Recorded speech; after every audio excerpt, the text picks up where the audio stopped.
This is the Vintrix PID trainer kit. In this trainer kit, we have three functions majorly: P, I, and D. All these three functions are controlled by this multi-turn fork, in which you can vary the setting of P, I, and D with the precision of up to 2 decimal places. So firstly, I'll explain the working of the trainer kit. We have two inputs, a square wave and a triangle wave. The frequency of both is controlled by a single knob. This is our functional block setup. In this, we can use the P, I, and D and in other combinations by making simple connections. Here we have our transfer block of integrator, delay, time constant, two time constant basically, and an amplifier. Now we'll move on to the important part of the experiment.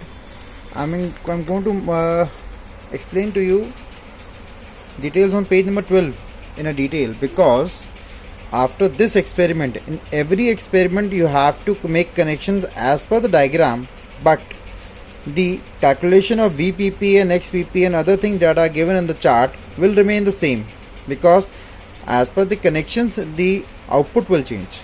So first of all, I will explain the diagram itself. In this, it is shown when very simple that we have to connect our square wave to the reference, and next P,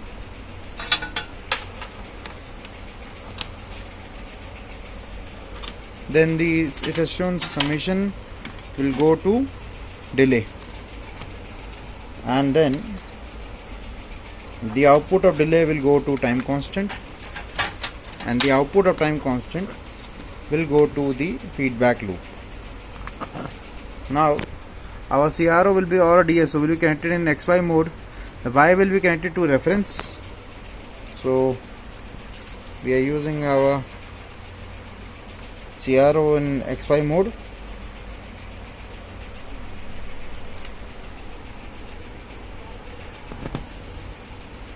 We have connected Y to the reference and X to level.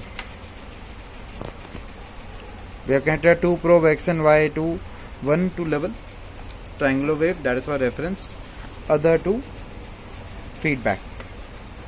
This is our output in CRO.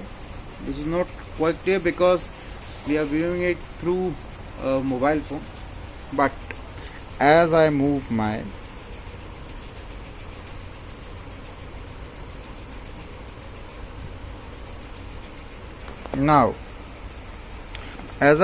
the value of P, you will notice that the waveform is taking shape.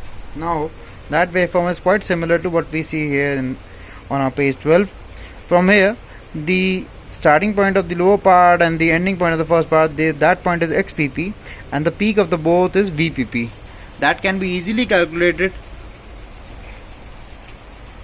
on our CRO or DSO by measuring the voltage scale. Right now the voltage scale of both is at 0.2, so every block is 0.2. so this is 2, 4, 6,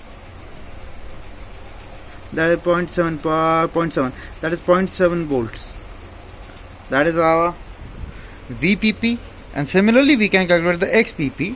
XPP will be distance between from this to this, so approximately that is 2, and that can also be changed. For proper calculation, you can use this as a reference. Now I'll show you why I'm telling you to calculate XPP and Y VPP and Y XPP, because those values will be inserted in this table for changing values of KP. So every changing value of KP, you will see that there is a change in the waveform. Then you can calculate XPP and VPP or YPP. Overshoot is calculated very simply.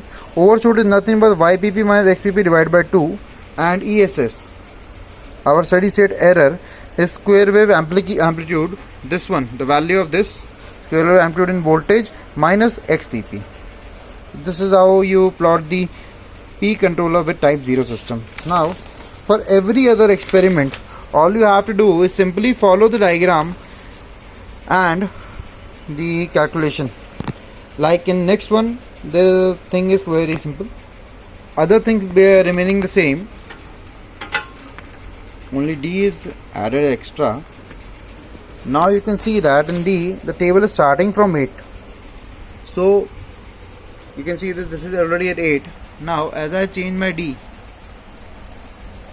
there are variations in the signal, and with the varying XPP and YPP you have to complete the table for PI controller type 0 system. This is how every experiment is processed on. You have to count Y with respect to the diagram, and you have to fill in the table with respect to the data. This is our PID trainer kit.